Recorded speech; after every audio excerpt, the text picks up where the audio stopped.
Sebenarnya saya belum pernah membaca kitab ini sebelumnya, kecuali judulnya. Ya, tapi tadi langsung khatam. Dalam waktu bersalawat langsung selesai. Ya, dengan baca sanad segala macam kita tabarukan, minta ijazahan. Saya minta izin secara rohani dan secara jasmani. Ya, jasmaninya tadi siang, rohaninya barusan. Ternyata isinya sama dengan thariqah saman yang dulu saya ambil waktu remaja. Persis sama. Dulu guru kita baca dua lafaz ini. Man arafa nafsahu faqad arafa rabbahu. Lalu mutu qabla an tamutu. Matikanlah dirimu sebelum engkau mati. Matikan dirimu secara makna, secara sifat. Jadi diri ini tubuh. Tubuh itu Allah tiupkan ke dalamnya ruh. Ruh itu membawa yang disebut sifat. Bernamalah sifat itu sifat ma'ani. Pada Allah ma'nawiyah pada kita. Yang disebut mati maknawi, matikan sifat ma'aninya. Gitu. Sifat ma'ani ada berapa? 7. Coba disebutkan apa aja? Kudrat, iradat, ilmu, hayat, sama, basar. Ma'ani milik Allah, tidak mungkin dimatikan. Maka yang dimatikan hanyalah sifat maknawiyah. Kaunuhu sami'an, kaunuhu muridan. Saya punya sama pemberian Allah. Sekarang samanya cukup disimpan sebagai sifat, tapi tidak diaktifkan mendengar. Disebutlah mati makna sifatnya, mati maknawi. Itulah mati sebelum mati. Lil mursalina muwalla'un wa ashrafu ma yahlu li sam'i sana'u.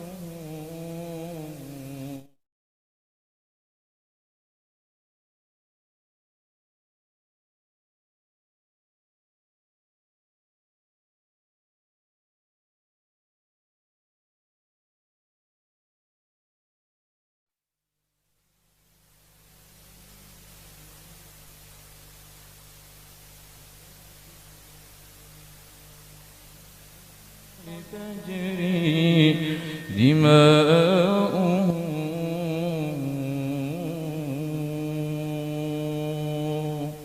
فيا ربي شرفني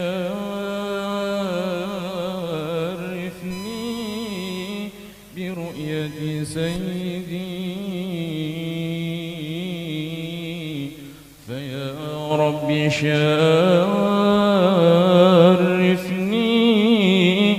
برؤية سيدي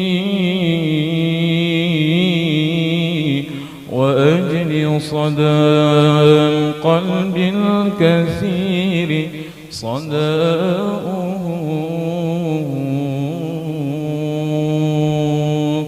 عليه صلاة الله ما هبت الصبا وما أقرب الحديث طاب حداؤه مع الآل والأصحاب ما قال منشدون هو النور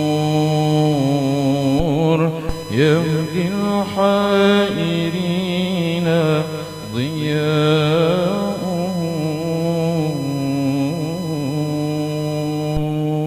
والحمد لله رب العالمين.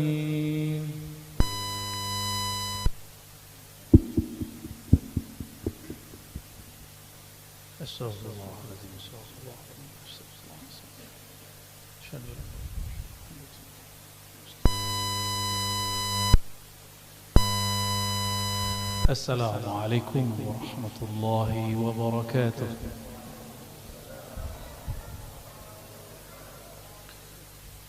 الحمد لله الذي بالعجز عن إدراكه أدرك العبد ربه. أشهد أن لا إله إلا الله وأشهد أن محمدا عبده ورسوله. Allahumma salli wa sallim wa barik ala sayyidina Muhammad sayyidil wujud sayyidil qaunain.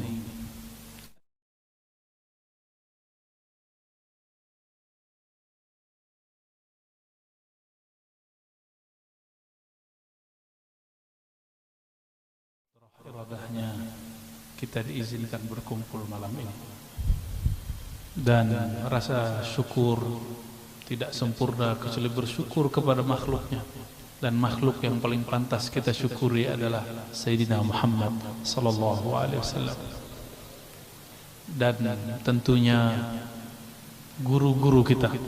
Maka mohon izin para tuan guru, bukan berarti saya lebih alim, bukan berarti saya lebih pintar, tapi karena kesempatan saja kita bersilaturahmi lewat membedah kitab.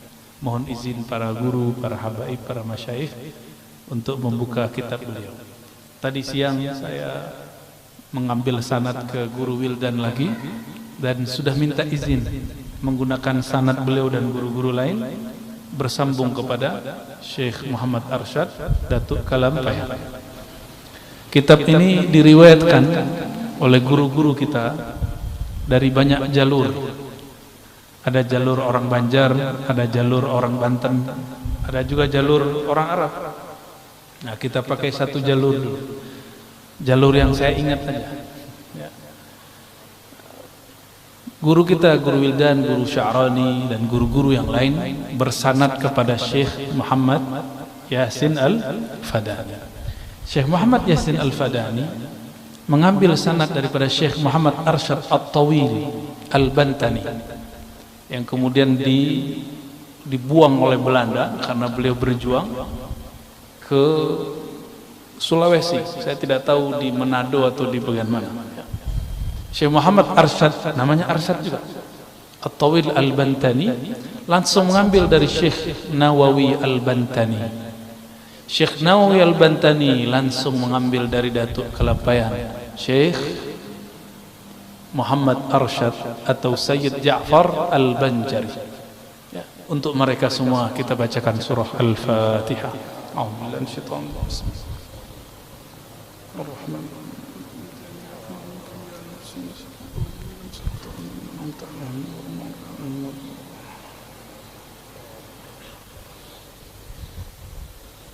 Kitab ini membuat saya terkenang mengambil thariqah samaniyah sedari dulu masih remaja. Guru kami namanya Abu Ya Hasan Basri As-Samani An-Naqsyabandi Al-Khalidi. Beliau mentalkinkan persis seperti yang tertulis di kitab ini. Jadi ini thariqah, sebenarnya thariqah samaniyah,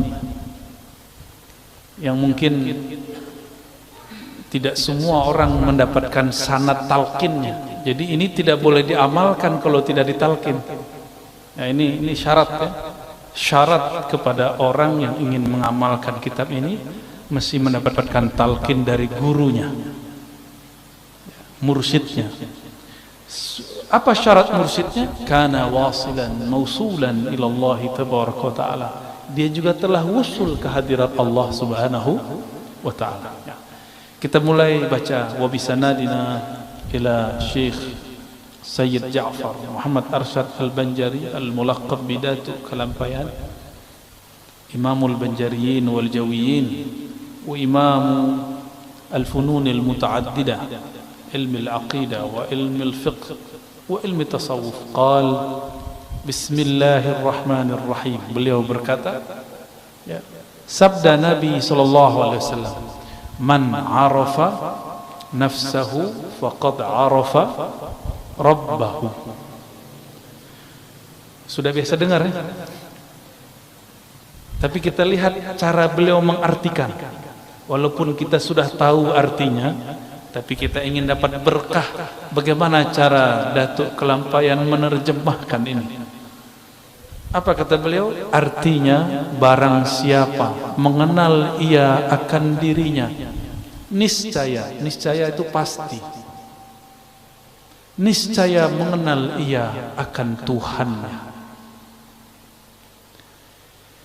Pertama, harus diketahui bahwa ini bukanlah hadis dalam pengertian hadis menurut ahli hadis.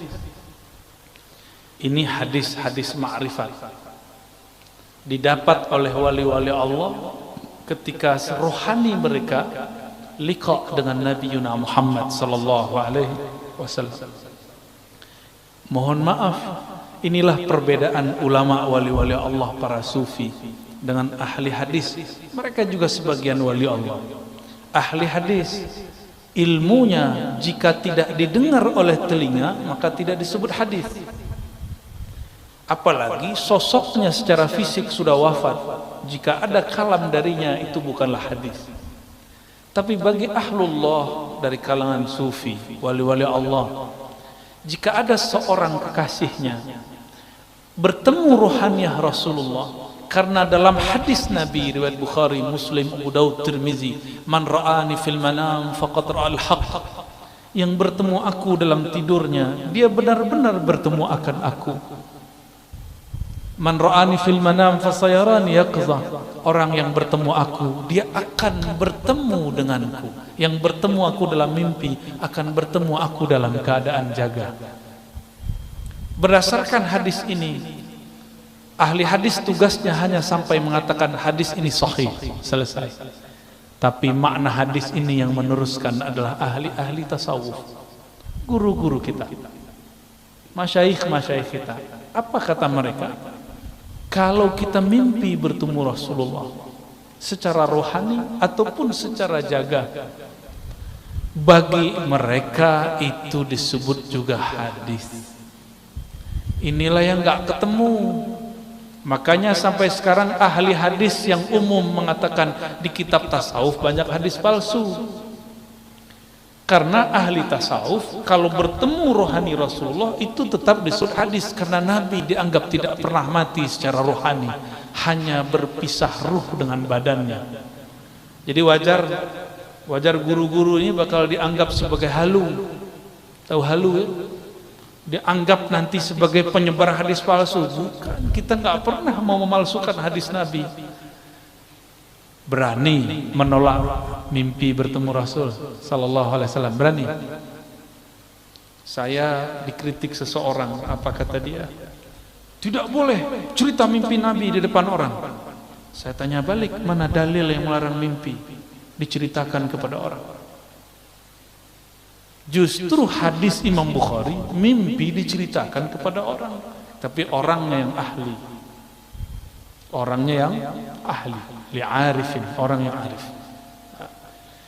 Syekh Muhammad Arsyad Al-Banjari sepertinya yang mengikuti tradisi yang ini, bahwa jika ahli rohani bertemu dengan rohaniyah Rasulullah, kalam-kalam Nabi tetap disebut sabda Rasulullah sallallahu alaihi wasallam.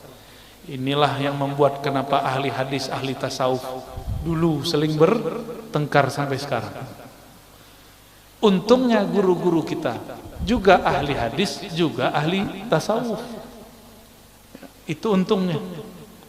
Ya, beberapa sanad Sahih Bukhari kita lewat jalur Syekh Muhammad Arsyad Al-Banjari.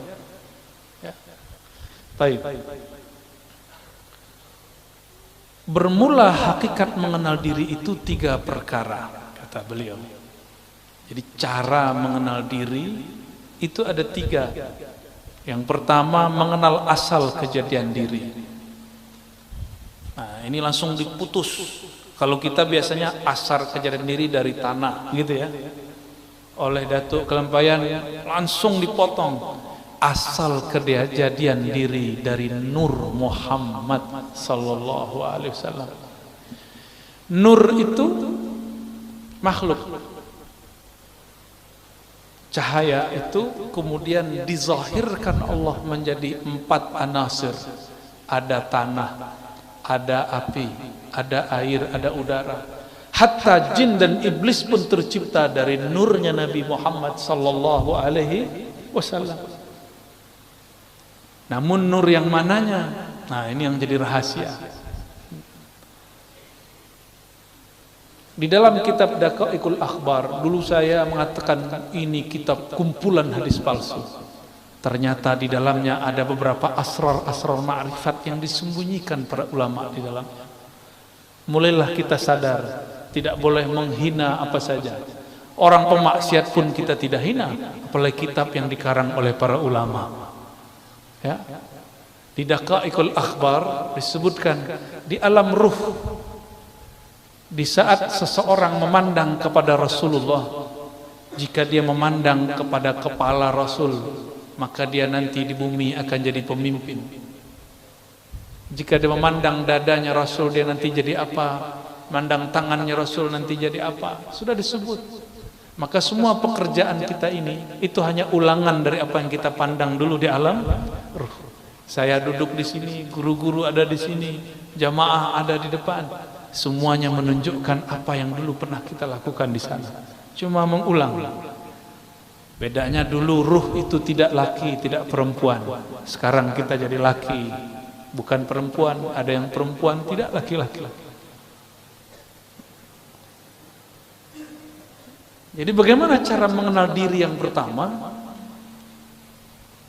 Kita harus mengembalikan bahwa diri ini berasal dari nur Nabi Muhammad sallallahu alaihi wasallam. Muncullah di situ kalam-kalam ilhami qudsi. Lagi-lagi seperti tadi, ini ilham yang didapat oleh para wali-wali. Mereka mendengar Rasulullah bersabda di alam rohani, al-alam minni wa ana minallah. Alam dariku, aku dari Allah. Maksudnya aku dari hembusannya nafas Allah subhanahu wa ta'ala. Ternyata di kitab Sirrul Asrar pun disebut, yang dinisbatkan kepada Syekh Abdul Qadir Al-Jailani, al-alam minni wa ana minallah, dan sejenisnya. Ada kalimat-kalimat sejenis ini.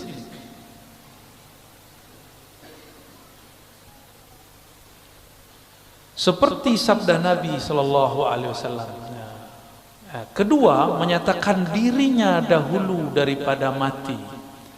Jadi cara mengenal diri yang kedua, mematikan diri sebelum mati. Mati apakah? Ini yang kita kaji malam tadi di mana namanya? Bumi Sholawat ya. Tapi karena tempat terbatas, kita bagi lagi sini. Sebenarnya saya belum pernah membaca kitab ini sebelumnya, kecuali judulnya.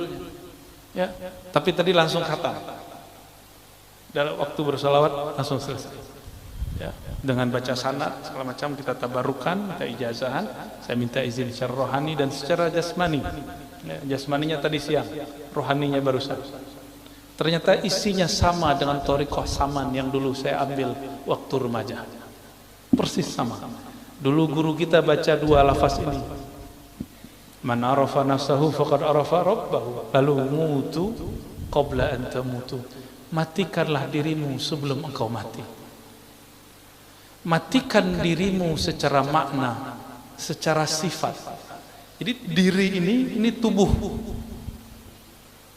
Tubuh itu Allah tiupkan ke dalamnya ruh. Ruh itu membawa yang disebut sifat. Bernamalah sifat itu sifat ma'ani pada Allah, ma'nawiyah pada kita.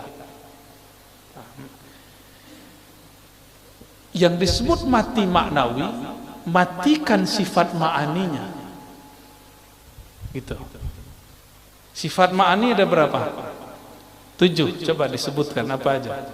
Qudrat, iradah, ilmun, hayat, sama, basar. Ya. Ma'ani milik Allah, tidak mungkin dimatikan. Maka yang dimatikan hanyalah sifat maknawiyah. Kaunuhu sami'an, kaunuhu muridan. Saya punya sama pemberian Allah. Sekarang samanya cukup disimpan sebagai sifat, tapi tidak diaktifkan mendengar. Disebutlah mati makna sifatnya, mati maknawi. Itulah mati sebelum mati. Ini yang melihat mata atau bukan mata? Ini coba lihat. Saya yang datang ke mata bapak saudara, atau matanya yang datang ke saya? Atau bukan dua-duanya? Tapi ada cahaya. Kenapa ada orang coba mata dipejam? Ingat Monas, kelihatan? berarti ada yang bisa melihat selain mata ini. Coba pejam mata, ingat orang yang dicinta. Sebentar aja Pak. Buka mata, masih kelihatan? Bisa. Jadi semua kita sebenarnya bisa masuk ke dimensi itu, cuma tidak mau melatihnya. Ya, kita bilang halu. Padahal kalau halu maka ilmu-ilmu para aulia semuanya halu. Ini ada sok pemberantas halu, yang dia berantas ilmu wali, mana bisa? Ya, jadi wali dulu baru berhadapan sama wali Allah ya. Kecuali dia wali setan, kita nggak tahu kan wali dua. Wali dua aja Pak. Kalau nggak wali Allah, wali setan, wali Rahman, wali syaitan. Dua aja. Mungkin dia wali setan kali. Masa ilmu wali mau dihabiskan? Kita ulangi. Jadi ruh itu punya sifat. Sifat dia tidak mungkin dimatikan. Tapi sangat mungkin sifat itu dinonaktifkan, diistirahatkan. Contoh sederhana, kalau kita rindu seseorang, kita pandang wajahnya di handphone, disapa oleh orang, jawab nggak? Nggak terdengar, karena di saat itu sama kita tidak sami'an. Dia ada samanya tapi tidak sami'an. Kita sering menyebutkan Allah itu sama, ma'nawiyahnya kaunuhu samian. Kaunuhunya dicoret dulu, itu yang disebut mati maknawi. Kaun, keadaan kita mendengar itu di-cut dulu, dihabiskan dulu sehingga tidak lagi ia mendengar. Bukan berarti sifat samanya hilang. Gitu ya. Kenapa kita tidak bisa mendengar yang jauh? Karena keberisikan di sini. Sama sifat mendengar yang ada pada ruh, dia tidak ada ruang, tiada waktu. Kenapa tidak bisa menembus? Karena terhalang oleh pendengaran ini. Nah, pendengaran ini, pandangan yang ini, lisan yang ini, kudrat iradat yang ini yang harus dilebur dulu. Itulah mutu, matikanlah maknawiyahmu sebelum engkau betul-betul mati secara tabi'i ataupun hissi. Itu maknanya ya, mutu qablaan tamutu. Ini boleh disebut dengan ruknut thariq, rukun thariqah nomor 2 itu ya. Coba kita lihat kalam beliau. Bermula setengah daripada mematikan diri itu seperti dikatakan dengan lidahnya dan diiktikadkan di dalam hati. Dibaca la qadirun wala muridun wala alimun wala hayyun wala sami'un wala basirun wala mutakallimun fil haqiqah illallah. Bagaimana cara mematikan? Lisan berkata la qadirun, tidak ada yang berkudrat, yang berkuasa. Wala alimun, tiadalah, wala muridun, tiadalah yang berkehendak, beriradah. Tiadalah yang alim, tiadalah yang punya hayat, tiadalah yang mendengar, tiadalah yang memandang, tiadalah yang berkalam pada hakikatnya kecuali Allah. Itu. Ini udah usul langsung nih. Langsung usul ini. Ini usul level 3. Itu usul pertama, kesadaran Nur Muhammad. Ya. Kesadaran Nur Muhammad. Kemudian usul yang berikut adalah mematikan sifat maknawi. Selama saya masih mengatakan sayalah yang berkuasa, maka kuasa saya terbatas. Selama saya masih mengatakan ini iradahku, iradahnya belum bisa berkekuatan kun fayakun. Selama ilmunya masih ilmuku, gelarku, doktorku, syekhku, gelar ijazahku, selama masih itu, maka ilmunya akan terbatas dengan otaknya yang sempit. wala hayyun, jika dia masih menganggap dirinya hidup karena air, dia minum karena makan, maka nanti orang-orang itu akan menyekutukan Allah dengan nasi. Nanti ada masa di akhir zaman paceklik, orang-orang tidak bisa makan karena tidak ada yang dapat dimakan. Di saat itulah turun keluar Dajjal bawa makanan. Akan banyak nanti orang ganti agamanya karena meyakini hayatnya ada pada makanan. Ashabul Kahfi selesai di bidang ini, maka dia mengatakan hayat kami di tangan Allah, hayati hayatuna hayatullah fil haqiqah. Maka dengan itu Ashabul Kahfi 309 tahun pun masih Allah hidupkan. Maka mereka itu aulia kekasih Allah yang karam fana dalam sifat hayatnya Allah subhanahu wa ta'ala. Coba ada orang tidak makan sebulan mati, Pak? Mati ya? Betul? Benar? Orang yang mati kebanyakan nggak makan ya? Emang orang mati minum kan nggak juga. Tapi secara lahiriah kita memandang banyak orang mati karena kelaparan. Tapi kenapa Ashabul Kahfi 309 tahun tidak mati? Karena hayat itu milik Allah. Kalau Allah belum ambil ya nggak mati. Wala sami'un wala basirun. Kalau pendengaran ini 10 meter sudah tidak terdengar. Tapi kalau sami'nya sudah dimatikan, maka Allah lah yang mendengar. Allah memperdengarkan kepada kita. Inilah yang disebut kasyaf sam'iyah. Kasyaf secara sama. Disinilah banyak para wali mendengarkan kalimah-kalimah. Inilah yang terjadi pada orang yang bermimpi mengatakan, aku mendengar Rasulullah bersabda, man arafa nafsahu faqad arafa rabbahu.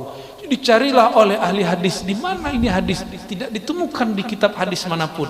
Ternyata itu kalam Sayyidina Muaz ketika bertemu Sayyidina Nabi SAW secara ruhani. Karena samaknya bukan lagi samak yang ini. Coba datang ke Raudhah, datang ke makbarah Nabi SAW, bisa dengar Nabi? Coba baca salam, Assalamualaikum ya Sayyidina Rasulullah, bisa dengar jawabnya? Karena pakai telinga ini. Coba matikan samakmu, engkau akan mendengar Nabi menjawab. Ya. Kenapa ziarah terasa hambar? Karena ziarah baru dengan sifat maknawiyah kita, belum dimatikan sifat maknawiyahnya. Jadi ini tips kalau mau ziarah kubur, pakai ilmu mutu qablaan tamutu, matikan sifat maknawiyahnya sebelum engkau betul-betul mati. Nah, lalu di paragraf berikut halaman ketiga, ketiga fana sekalian diri. Ini thariqah ketiga ya, untuk mengenal diri.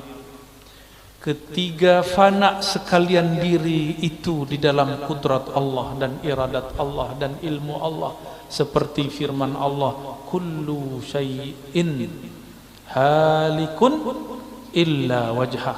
Segala sesuatu halik. Apa arti halik? Binasa, mati. Halik itu nama lain dari mati. Hancur, binasa, karam. Illa wajhah, kecuali wajhullah. Jangan dibayangkan wajah. Apa makna wajah? Fungsi wajah apa, Pak? Kita memandang dengan wajah atau memandang dengan apa ini? Ini belakang namanya apa? Nah, ini adalah leher. Kita memandang dengan wajah atau dengan leher? Memandang dengan wajah atau memandang dengan tangan?